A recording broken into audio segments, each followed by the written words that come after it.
Hello everybody, we're going to open with the Lord's Prayer. Our Father who art in heaven, hallowed be thy name. Thy kingdom come, thy will be done on earth as it is in heaven. Give us this day our daily bread, and forgive us our debts as we forgive our debtors. And lead us not into temptation, but deliver us from evil. For thine is the kingdom, the power, and the glory forever and ever. Amen. Within us, that still small voice, the God within us, is forever. We are immortal in spirit. We were spirit in the beginning, and we are always spirit. The Spirit of God flows through us. That is who we are at the center of our being. So I just found out that my favorite white cow has died. Her body has died. And I wanted to start, I just start crying. Okay. However, she was right here by my side, and her spirit was saying, you know that I am here with you.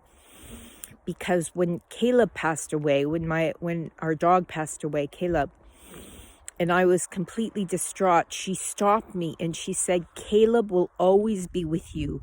He will always be with you, and he is always with me in spirit. He's always inside of me. I say goodnight to Caleb like I do to everybody else, because he is always with me and I speak with him, and she is as well, because we are immortal in spirit.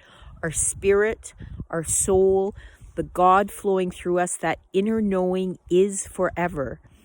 Our physical body is also made of the substance of God, because in the beginning, God, creator, that was all that there was. So our physical body is made of the substance of God, and the center of our being is made of the substance, is God.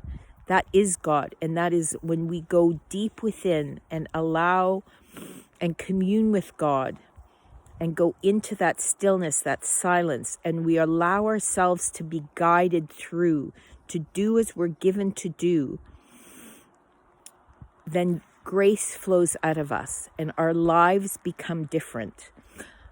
I'm still working on mine, and I'm still working on this process. I want to live completely from there.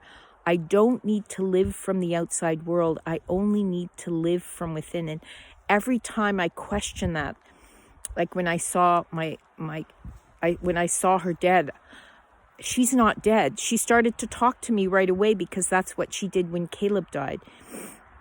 And that might sound strange, although I've worked with people around death, and it actually doesn't sound strange, because once we get through, release the grief, allow the grief to settle, then we know that being, that loved one is there with us. We speak to them, we talk to them, even, and a lot of people won't admit to it, but we speak to them through our hearts, through our soul, because they're there. It's spirit to spirit. We never die. We are always here. Our spirit is always with us, and we need to change the way we understand death, because we understand it in this sadness and this grief, and that separates us. The grief is fear that we'll never see this being again, and so it separates us from our loved ones. And when that grief lifts, we can be with them, we can speak with them, we can understand them, and our animals come back to us all the time.